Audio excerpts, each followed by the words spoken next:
qui me semble avoir éclaté en premier, c'est le sentiment d'inégalité abusif. Je voudrais intervenir en tant actuel entrepreneur et ancien dirigeant d'entreprises importantes. Je pense qu'à propos des causes du malaise actuel, ce n'est pas la seule cause, mais c'est une des causes importantes pour moi et qu'on ne souligne pas assez. Ce sont les règles du jeu de notre société. On a rappelé Jean Monnet, qui était un homme remarquable à son époque, on s'est donné, nous, les Français, et nous surtout les Européens, des règles du jeu qui placent la liberté individuelle de chacun en haut de l'édifice. En France, la devise de la République est magnifique, elle dit liberté, égalité et fraternité juste après. Mais en Europe, c'est resté la liberté. Le libéralisme, c'est très bien, ça a plein de vertus, ça nous a donné beaucoup de richesses, beaucoup de pouvoir d'achat, beaucoup de moyens d'existence, mais qui sont très mal répartis, on le voit bien aujourd'hui. Et rappelons-nous, le libéralisme, c'est un renard libre dans un poulailler libre. J'en profite pour dire que je soulèverai tout à l'heure un débat que je jette aussi pour la salle, c'est quand vous dites qu'il faut remettre l'homme au centre. Moi, je pense que non. C'est fini. Il ne faut pas mettre l'homme au centre. Si vous lisez attentivement Laudato Si, et je l'ai beaucoup étudié, ce n'est pas l'homme qu'il faut mettre au centre. C'est l'homme dans son rapport à la création, pour parler comme le pape. Moi, je dirais à la nature, mais nous sommes d'accord. C'est donc notre relation avec les autres êtres vivants et notre sol qui est en train de foutre le camp qu'il faut mettre au centre, et pas uniquement l'homme. Les collectivités locales sont au plus près des préoccupations locales, et cet échelon-là est essentiel.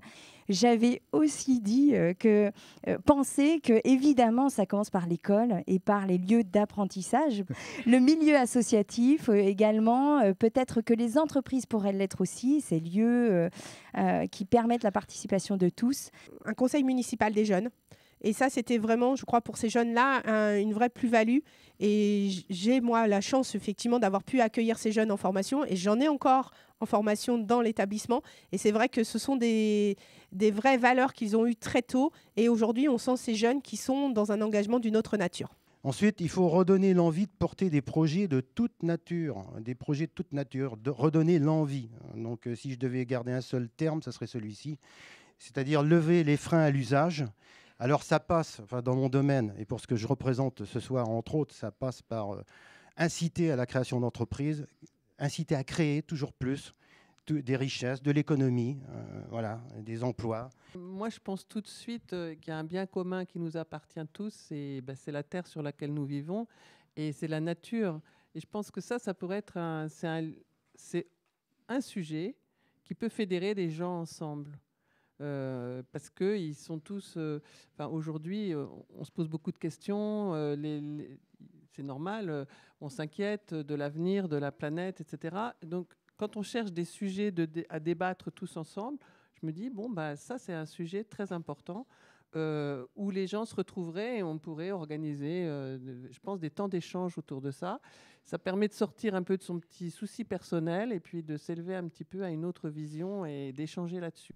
Une chose qui me choque, c'est qu'on parle beaucoup, on cherche des solutions, mais si chacun, à sa place, faisait ce qu'il peut, on vivrait dans un monde bien meilleur. On se croise et on ne se voit pas. Vous croyez, on vit dans quel monde ? On a parlé de citoyens, on a aussi rappelé l'importance de la personne. Et il y a un mot que du coup on n'a pas utilisé, c'est le mot responsabilité. Parce que quand on est une personne, on est aussi responsable de ce qu'on fait, de ce qu'on dit, de la façon dont on écoute, de la façon dont on parle. Quelle est notre part de responsabilité dans ce monde numérique, nous dit-on, mais c'est peut-être à nous de savoir si on veut qu'il soit aussi tout numérique ou pas, c'est notre responsabilité. Aussi notre responsabilité par rapport à la Terre, on en a parlé, mais je crois que c'est un des défis majeurs. Donc quelle est notre responsabilité dans tout ce qui va et dans tout ce qui ne va pas aussi ?